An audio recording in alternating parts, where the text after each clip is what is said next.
الفل علينا وعليكم من راديو الحياة اف ام وبرنامجنا من جوه البر.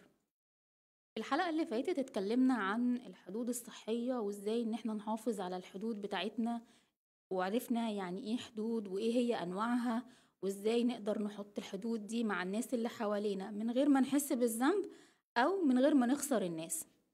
جالنا سؤال لطيف جدا، على الرغم ان هو بسيط ولكن بنتعرض له كل يوم: نعمل ايه مع الناس اللي هي اصلا التعامل معاها مرهق؟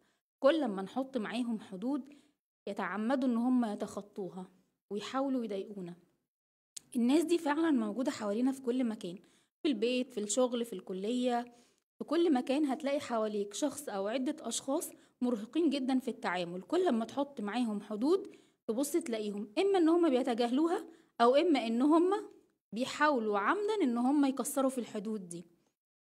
بعد الفاصل هنتكلم عن مين هم الناس دول وليه بيعملوا كده وليه الحدود ما بتنفعش معاهم، وهل الناس دول انا اللي بجذبهم لحياتي؟ ولو كنت انا اللي بجذبهم لحياتي ده ليه؟ مستنية آرائكم ومستنية أسئلتكم بعد الفاصل. يلا بينا.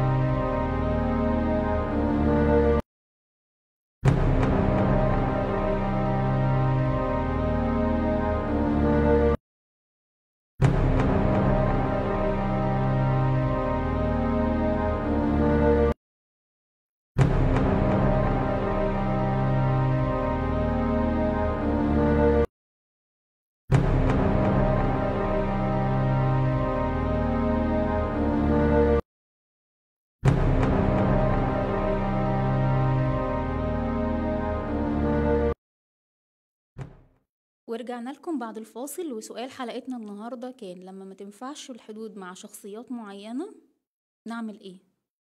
طيب خلينا في الأول نقول إن الشخصيات دي أو الشخصيات المرهقة هي مش بالضرورة تكون شخصيات مؤذية، ولكن هي عندها نمط ثابت مرهق جدا في التعامل مع الأشخاص اللي حواليها. طيب تعالوا كده بينا نشوف هي ليهم مواصفات معينة الناس دي نقدر نتعرف عليهم في حياتنا من خلال صفات بيعملوها. طيب أول حاجة هما احتياجاتهم أهم من احتياجاتك، يعني هتلاقيهم دايما مفضلين نفسهم عليك، دايما الحاجة اللي تخصهم هما بيفضلوها عن الحاجة اللي تخصك. تاني حاجة مش بيقبل كلمة لأ، كلمة لأ اللي انت بتقولها له بالنسبة له بتبقى تحدي، يا أنا يا انت. تالت حاجة عندهم توقعات عالية فيك، يعني من الآخر كده انت مش هينفع ترفض لهم طلب. أول ما بيطلبوا منك حاجة بيبقى توقعهم ان انت مستحيل ترفض الطلب ده. رابع حاجة بياخدوا خطوات وقرارات على حساب راحتك، بصرف النظر هل انت هتحب القرار ده او مش هتحبه، او هتقدر تعمله او مش هتقدر تعمله، مش دي مشكلتهم. هتطلع بقى كده لليفل الوحش، وده اللي بيتعمد ان هو يكسر الحدود بتاعتك وهو عارفها وفاهمها كويس جدا. اهم حاجة بقى، ليه الشخصيات الصعبة دي بتحاول تكسر الحدود؟ اول حاجة لان هو بياخد الحدود دي على محمل شخصي. يعني ايه الكلام ده؟ يعني هو مش بيحس ان انت بتضايق من سلوكه، ولكن انت بترفضه هو شخصيا. تاني حاجة متعود ياخد مش متعود يشارك، هو متعود دايما ان هو بياخد من اللي حواليه، ما تعودش يشارك حد حاجة، فبالتالي مش هيفرق معاه حدودك، هو عايز ياخد اللي هو محتاجه وبس. تالت حاجة مش بيفهم الرسائل الغير مباشرة. لما انت بتبقى ذوق ولطيف معاه وبتحاول تفهمه حدودك بشكل مريح وبشكل هادي، هو ما بيفهمش الكلام ده، هو عايز رسالة واضحة وصريحة تقوله أنا بحب كذا أو بكره كذا. رابع حاجة بقى، وده النوع الأخطر على الإطلاق، وهو الشخص اللي بيدور على السيطرة. هو كل هدفه إن هو يسيطر عليك، على أفكارك، على مشاعرك، على كل حاجة تخصك، بغض النظر عن إن كان الحاجة الحاجة دي أو الحاجة اللي هو عايز يسيطر عليها هتعجبك أو مش هتعجبك، دي برضو مش قصته. طيب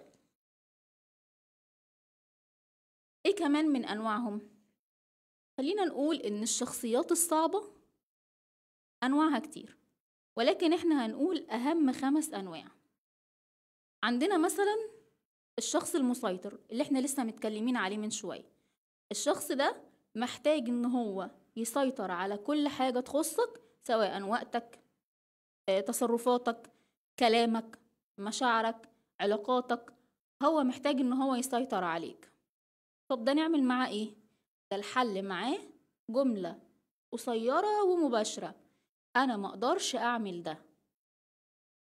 تاخد حقك وحدودك بصراحة. تاني حاجة، ما تحاولش تجادل معاه، اوقف اي جدال معاه. تالت حاجة، ما تسمحلوش ان هو يضغط عليك. مهما يحاول يضغط عليك كأنك مش موجود، انت ما بتستجبش للضغط ده. تاني نوع، وده النوع المتلاعب، الشخص ده اللي بيحسسك بالذنب ودايما بيجي يقولك انا تعمل معايا كده، انا ينفع تتعامل معايا بالشكل ده، انا يرضيك كده. الشخص ده عايز يلعب على مشاعرك ويحسسك بالذنب ويحسسك ان انت اخطأت في حقه. طب ده حله ايه؟ ده بقى محتاج ان انت تتعامل معاه بذكاء عاطفي شوية. اعترف بمشاعره، ولكن خلي حدودك زي ما هي وصر عليها.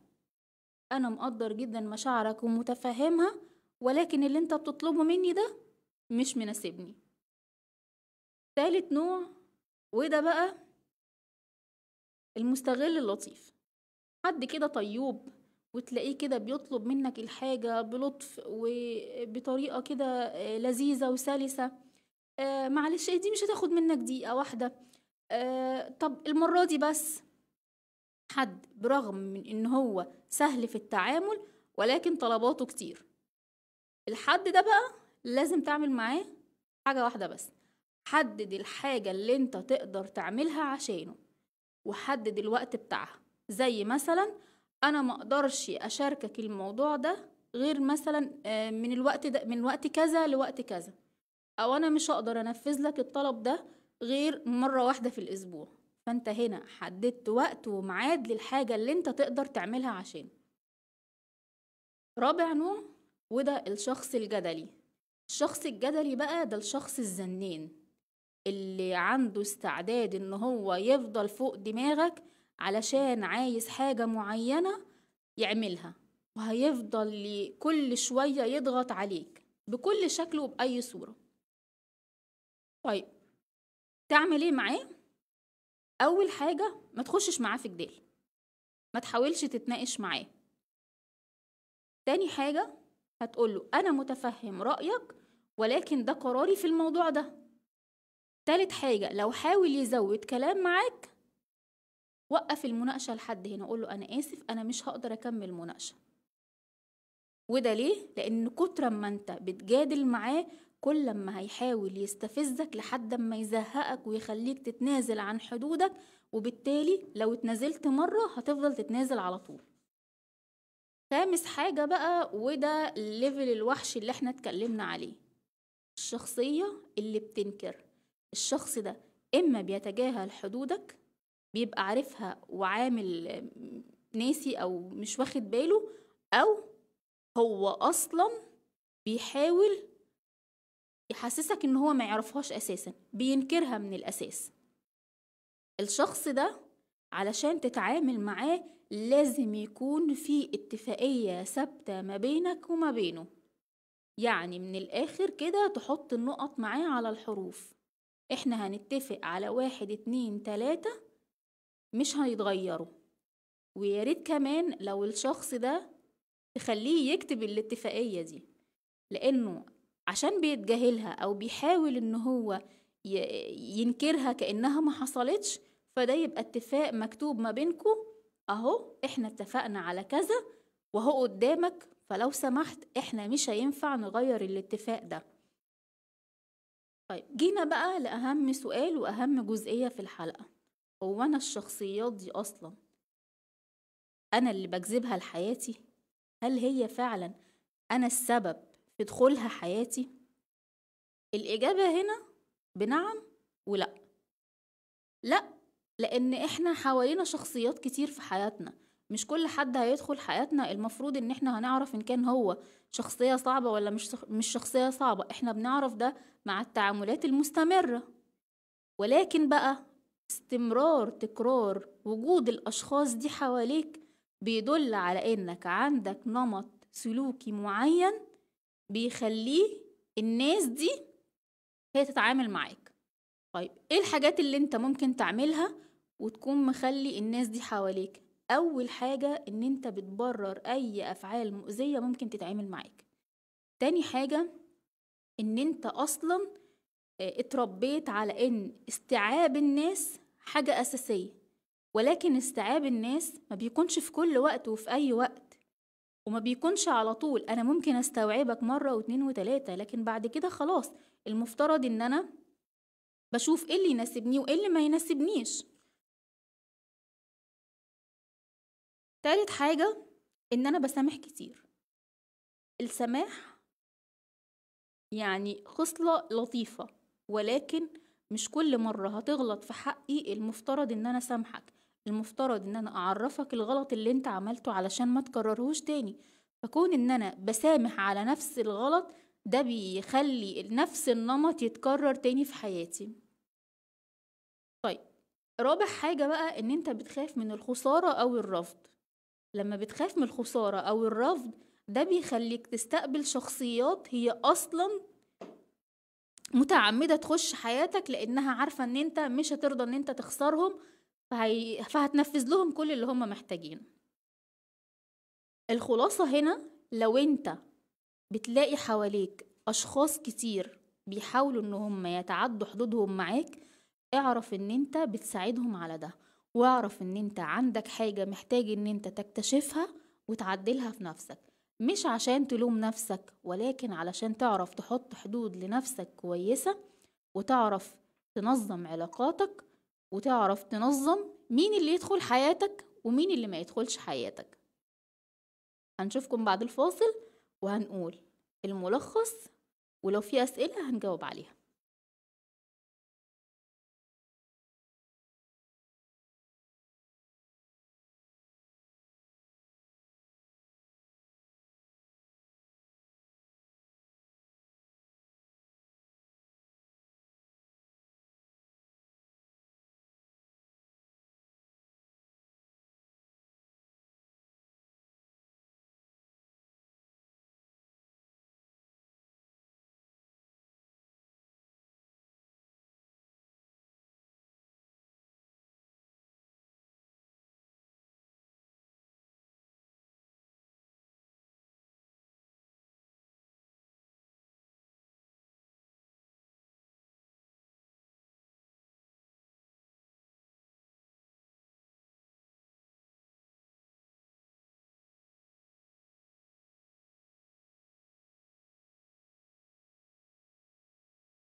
ورجعنا لكم بعد الفاصل وهنشوف ايه الأسئلة اللي ممكن تكون جات لنا ونقول الخلاصة والخاتمة.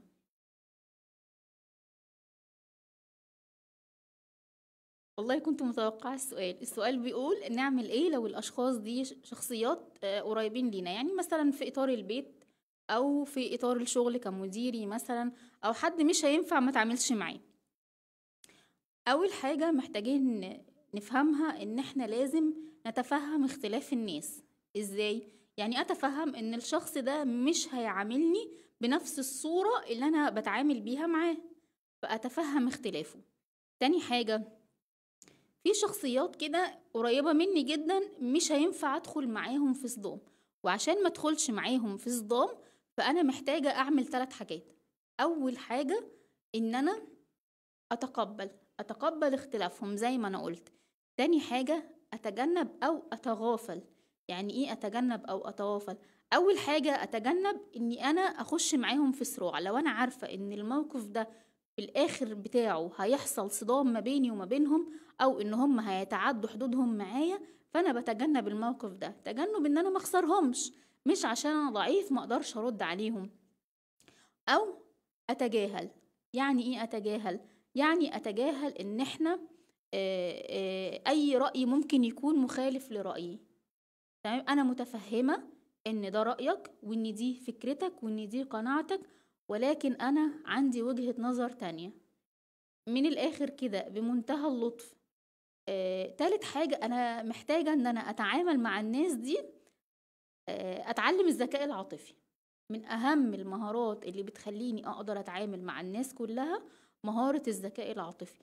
إن أنا أقدر فعلا أفهم أنا إيه مشاعري، إيه أفهم مشاعري وإزاي أقدر أديرها، وأفهم الناس وإزاي أقدر أدير علاقتي بيهم، وفي النص كده إزاي أكون متعاطف. يعني إيه أكون متعاطف؟ يعني أتفهم بقى إني أنا مش محور الكون، إن في ناس حواليا من حقي إن أنا أتعاطف معاهم وأتعاطف مع سلوكياتهم وأتعاطف مع أفكارهم، وحاول إن أنا أقرب وجهات النظر. في بقى حاجة تالتة ودي مهمة، وهي التسامي. إن أنا أتسامى يعني إيه؟ يعني مثلا في حالة إن أنا الناس اللي هم بيتعدوا حدودهم دول يكونوا مثلا زي والدي أو والدتي، أتسامى بالموقف. إن في الأول وفي الآخر أخده على سبيل البر، أنا بعمل ده أو بتخطى الموضوع ده أو بتجاهل الموضوع ده معاهم علشان حاجة أسمى من كده، وهو إن ده والدي وده والدتي. زي معلمنا ربنا سبحانه وتعالى وقال لنا إن إحنا نطيعهم حتى ولو كانوا كافرين. تمام، وصاحبهما في الدنيا معروفة. هم مختلفين عني في الرأي، في الطريقة، في الأسلوب، في طريقة الحوار، في طريقة إدارة المشاكل ما بيننا، ولكن في الأول وفي الآخر أنا مطالبة بأمر ربنا سبحانه وتعالى إن أنا صاحبهم في الدنيا معروفة. تمام كده؟ فدي الحاجات اللي احنا نقدر نعملها، نبذات بسيطة لحد ما أقدر إن أنا أخرج بنفسي بعيدا عن الناس دول. هل أنا دلوقتي قادرة إن أنا أفصل ما بيني وما بينهم؟ مثلا إن كنت أقدر أفصل ما بيني وما بينهم في البيت ويبقى لي حياة مستقلة، هل أنا أقدر أفصل ما بيني وما بين زمايلي في الشغل وأشوف شغل تاني وأشوف كارير تاني؟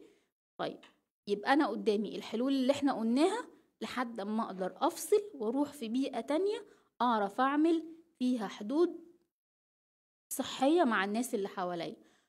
ولو ان انا عايزة اقول برضو ان كل بيئة وهتلاقي فيها شخص او عدة اشخاص هم اصلا مهمتهم في الحياة ان هم يضايقوك، فخليك اتعلم الذكاء العاطفي او يعني اتدرب عليه، هتلاقي الدنيا ألطف معاك بكتير.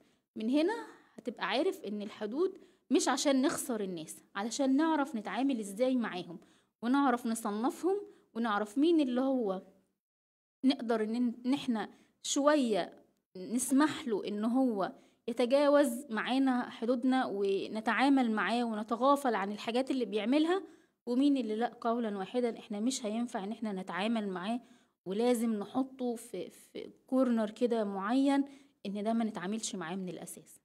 اشوفكم الحلقة الجاية من موضوع تاني من اختياركم.